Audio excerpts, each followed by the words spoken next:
Welcome back to 18-Minute Experts, where we break down the most important insights for benefit advisors in just 18 minutes or less. I'm your host, Matt Butters, and before we get started, I want to quickly mention something special. Today marks the one-year anniversary of the 18-Minute Experts podcast. A huge thank you to all of our listeners and guests for being a part of this journey. We've really enjoyed simplifying the group insurance world with you and packaging everything in friendly, bite-sized formats. As advisors, we know you're extremely busy, which is why we've designed these conversations to be quick and digestible. Perfect for when you're driving to your next client meeting, making dinner with your family, walking your dog, or wherever life takes you. We believe that learning from the stories of other experts can be a game changer, helping you realize new opportunities and learn from some of the industry's top minds. If you haven't already, don't forget to subscribe on Spotify, Apple Podcasts, or YouTube. Hitting the subscribe button helps us to know that you're enjoying the content and that you'd like to see more.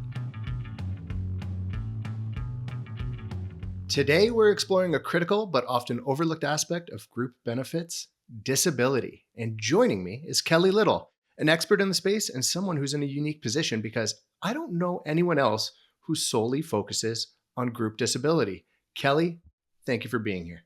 Thanks for having me, Matt. I'm really excited to dive into this topic today. As you know, I'm a disability specialist where that's a very unique role to have in our industry for sure. But ever since I entered the industry like over 30 years ago, this has been the only thing that I have ever done. So I'm excited to share some of the secrets of this special, unique product solution.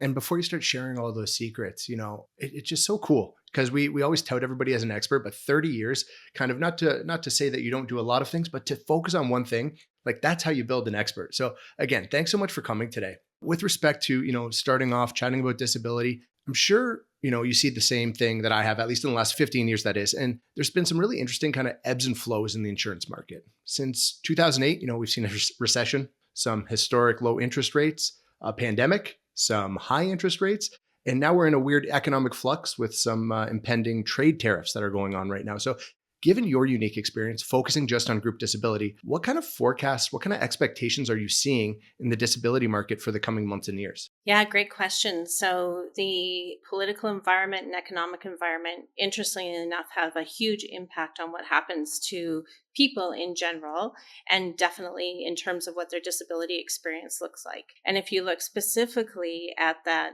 period of COVID that we went through, it was very devastating for disability insurers.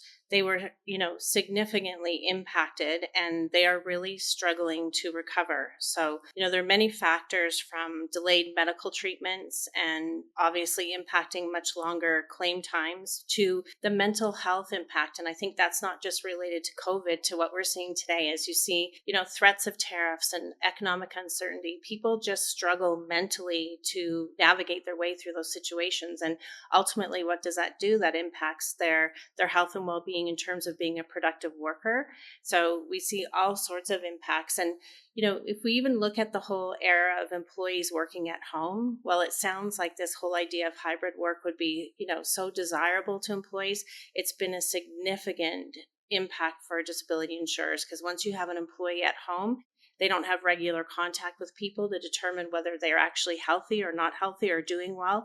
Then by the time they get a claim, they're usually very advanced. And again, it impacts duration. So whether it was COVID, economic downturns, highs and lows of interest rates, all of those things are actually detrimental. And so I see the future being, equally as volatile and unpredictable as it's been in the last 15 years. And that's where an advisor who has a really good in-depth understanding of how to mitigate against some of those situations will be very invaluable for the advice, in a consulting role with their particular group benefit clients. See, I've worked with you for a number of years. I spent a lot of time where I kind of considered myself a bit of a disability expert as well. But hearing you kind of say everything like that, it is so much to take in. It's overwhelming, right? Because you're kind of firing off on mini tangents as you're kind of going through the different impacts of small economic or personnel decisions and how they kind of cascade, not just from a carrier perspective, but from an employee perspective, an employer perspective. And I think maybe that's a little bit of why some of this is also overwhelming for group advisors as well, right? If I find it overwhelming and I know what we're talking about, I can only imagine, for a standard group advisor that doesn't specialize in this, how it could be easy to kind of push it to the side. So, based on past experience, you're saying we can kind of predict the impact of these external forces on disability claims, perhaps renewal rates. That's super helpful. But I think a challenge for our listeners and for the standard group advisor would be that every year, group advisors, they go into their clients, they identify opportunities for plan design improvements, right? But more often than not, these reviews that they have with their clients kind of focus on the health and dental benefits, which oftentimes allows the disability benefit to be untouched, sometimes for years, sometimes decades, I've seen. Why is this kind of dangerous? And why is this something that should maybe be a switch in focus for the advisors that are listening today? Yeah, it has been a traditional approach in employee benefits to really focus on what I would say are the more high, you get a lot more feedback from employees and a lot more concern on their part in terms of how are they going to pay their bill at the dentist? Will a filling be covered? And my message that I try to give to all advisors is it's just forgotten that disability is truly the greatest risk in terms of financial and physical well being that an employee will ever face. And if we don't properly design that type of coverage to help them in the most critical situation that they have, it won't matter if they have a cavity, it won't matter if they have a dental plan, because essentially everything about their life will fail if they don't have a really good disability plan. So, they thinking of it from an employee perspective and what happens to them, but also an employer perspective. If you think, if you have these extended absenteeisms from people experiencing disability, it really impacts the organization in its entirety. So you have to look at replacement people, replacement costs, holding position open, expertise that you're missing. There's just so much lost productivity that increases risk to an employer that I think it's so easy to go in and talk to a group benefits HR professional and say, I want to talk to you about something different that you're probably not thinking about. And even if it's a lead conversation that gets you into discussion where you get to, then ultimately quote their whole benefit plan, talk to them about something that's critical that impacts both them and their employee, and then lead that into how do we build the other stuff around it. It'll be a tremendous shift in thinking for people, but it really is the most important benefit you should be discussing with an HR professional. You kind of gave me chills in like the early couple sentences of how you replied to that when you said, your feelings won't matter if you're disabled and you're not covered. And I never really thought of it in that context. If you want to prioritize that way, like that is some messaging from a group advisor to a prospect or to an in-force client that's going to resonate. And it reminds me of back when I was starting in the business, I had a colleague try and explain the importance of disability to me. When you're young, you're immortal, you're invincible. Disability, who cares about disability? I don't want to pay it. And he just said to me, he said, listen, if you had a machine in your basement that printed off money, it was a money making machine. It was real currency, not illegal. And it's literally printing money for you.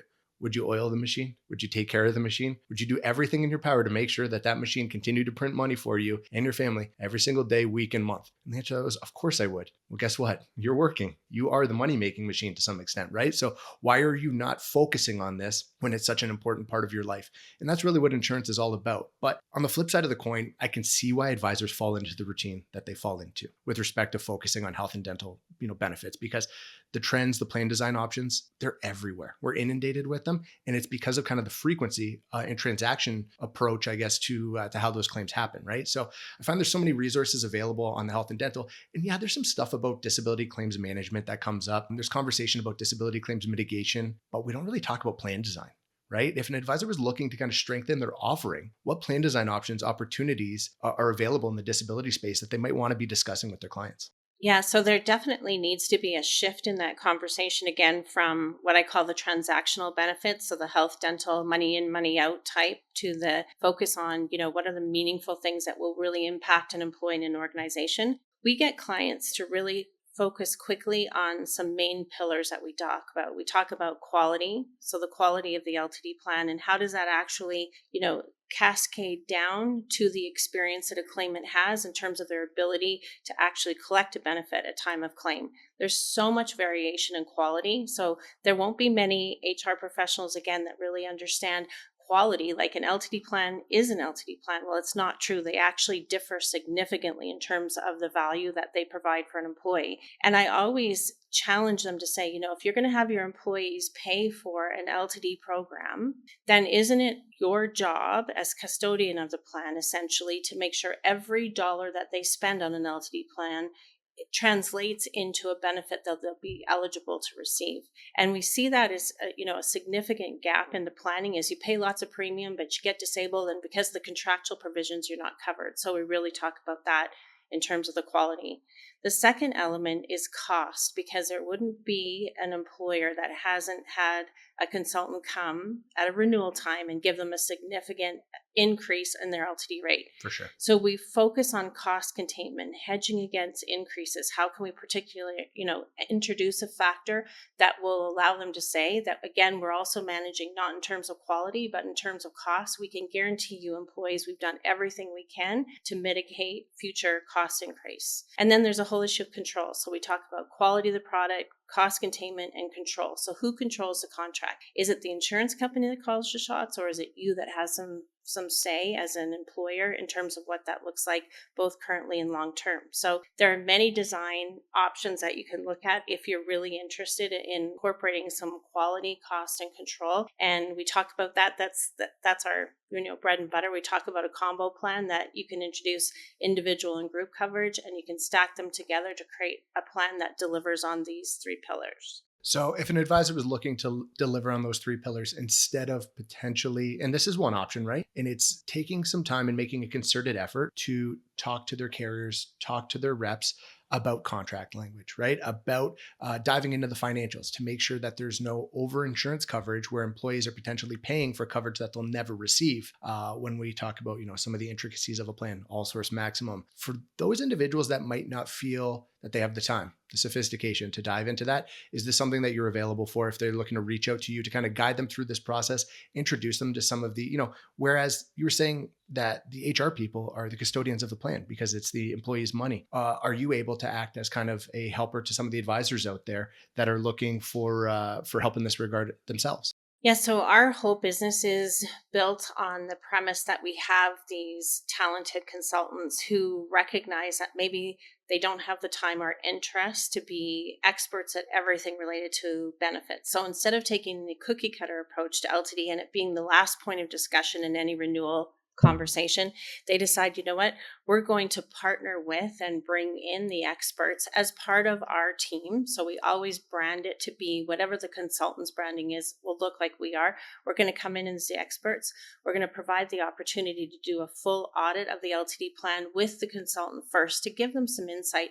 Are there some potential gaps? Are there some NEM errors? Are there some of those things that would be, things that you go back to a client and say, here's some really concrete examples of ways that we think that we should bring in some expertise to try to maybe do a redesign of your plan. So we offer that preliminary audit consulting phase. And then if the consultant wants to proceed, we offer the opportunity that we'll come in and happily present all of this to a client. Again, it's very detailed. It's very specific. It is not something that people feel really comfortable talking about, whereas our team feels very comfortable in presenting and talking about it and leading to a solution for a client. So we're definitely, we build our business on being invited by consultants into opportunities and relationships that they already have.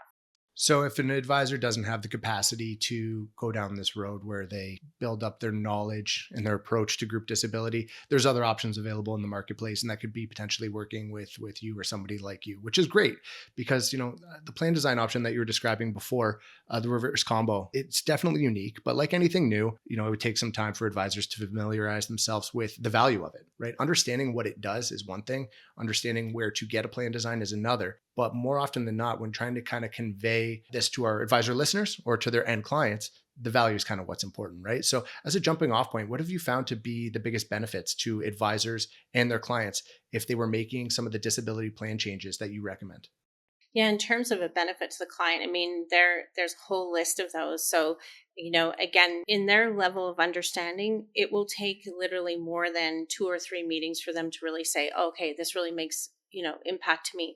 But we're able to demonstrate over a period of time that we're able to create the long-term cost savings. We're able to demonstrate lower durations. There's just so many enhanced benefits. When employees go on claim, they're able to actually collect claims. So the contract itself and the way we design the plan has endless benefits for the employer and the employee or claimant. But in terms of an advisor, our experience has been that once they open up the idea to expanding their practice to saying we have experts on our team that we actually use in this particular area, they have an immense level of or list of benefits to them. So there's definitely, anytime that you're the consultant that's bringing in long-term rate stability, an employer is going to be very happy. So even if you have some volatility on the health and dental, you can always offset that by saying, because of these planned changes that we made, we can introduce some long-term rate stability. You see all sorts of credibility with a particular employer go up when you introduce this whole idea of specialization, and it makes them more unique in the marketplace because they're bringing potentially higher value. So they're differentiating themselves from another consultant who came in and then just put the cookie cutter LTD plan in. Sure. And it really does, and I'm going to use this term, fence in a client. And by that, I mean, once you have this unique solution and you have all the backshop built that we offer that delivers all of the unique, billing, all of composite rates, everything that we do that's unique to our firm that we provide is available to a consultant, it's very difficult for a client to now flip broker. So that becomes off the table, because if they want to hang on to this solution, they know the solution was brought to them exclusively through their consultant relationship. Right. And if they fire their consultant, they also lose their Combo LTD plan. So it's very sticky business, and consultants love that. So in terms of value, employees are potentially seeing more stable rates even as they age. Employees are potentially seeing better coverage. Just, when you're disabled, you get paid. Yeah. Employers are seeing, obviously, that they're getting better coverage and they can have that peace of mind for their employees. They're able to attract and potentially retain talent because of this benefits plan. And the advisors are getting credibility with their clients, potentially referrals and stickier clients. So am I summarizing that pretty accurately? No, I love it. Like, there are no downsides to it. And a lot of people are right. Well, if we're building a comprehensive plan, potentially it's going to be more expensive.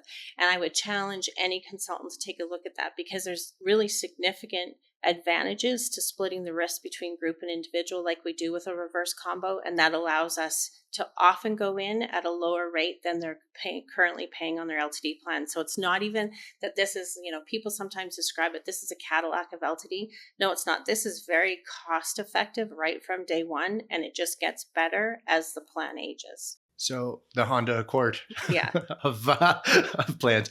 But, I kind of get reminded, unless my son is making fun of me and lying to me about these phrases, it's kind of like as the kids say, who says no? Yes. Right? Like, you line it up like that, who says no? But, before you get to the yes or no stage with any given client or even an advisor that would be looking to go out and present this or work with you, I think we almost need to take a step back and kind of look at some of the routine processes that advisors go through, right? Like, there's not a lot of reporting surrounding disability. So if this is something that they're looking to introduce to their business, to their clients, before they have those meetings, what kind of identifiers, indicators should they be looking for within their blocks of business to see, hey, listen, this is an opportunity for me to do a deep dive into the disability plan? Because, as you know, like any benefit, there's some places where cookie cutter does make sense, and cookie cutter becomes cookie cutter for a reason, right? So assuming this isn't kind of a catch-all program or approach to analyzing an advisor's block of business, what should they be looking for?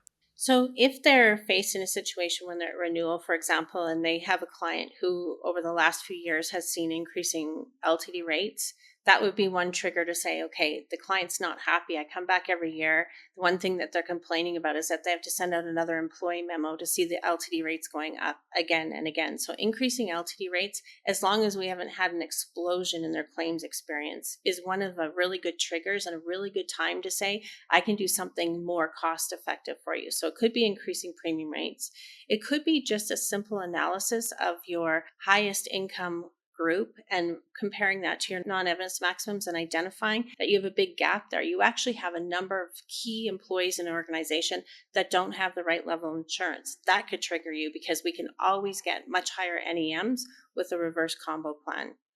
It could be you have a group of high income, highly educated individuals. So we often hear people talk about this solution being best for, law firms, engineering firms, accounting firms, physicians, high income individuals. But I can tell you that there are many plans across this country that have a combo reverse for everyone in their entire organization, from the top paid executive right down to an entry level position. So I would say, again, be open to the idea of reaching out for, no commitment type of audit, to have us look at it and give you the ammunition to go back to a client to say, I was reviewing the plan. These are the things that I identified, and there's some potential solutions that we can look at. So it can be whether you look at particular occupation or industry that might gear you to say, okay, that would be appropriate. Could be just simple issues like increasing rates or low NEMs. programs. All of those would be good triggers to say this would be a good fit for a reverse combo. Kelly, this has been awesome. I think this when we started out with the 18-minute experts podcast, we were kind of striving for something digestible, something kind of quick hitting that is educational and informative and new for an advisor to help them kind of refocus how they look at their business. And I think we hit the nail on the head today in terms of the longevity and the content. But before we wrap up, everything you've said today, it clicks with an advisor. They have a renewal where they say, you know what, I'm checking off all these boxes of what Kelly's talking about. They're listening today and they want to act. Where do they start? So they just need to contact me. And from that process, we will have our team complete the audit and work closely with them. It might be, in advance or in conjunction with renewal, can be off renewal period. But at any point that they feel like, they're looking ahead to a block of business renewal dates coming up and they want to generate some interest with the client or some additional revenue for themselves, all of those are big factors, big wins with this particular solution. They can just reach out to me. Simple as that. Simple as Call that. Kelly. She'll talk to you. Yeah.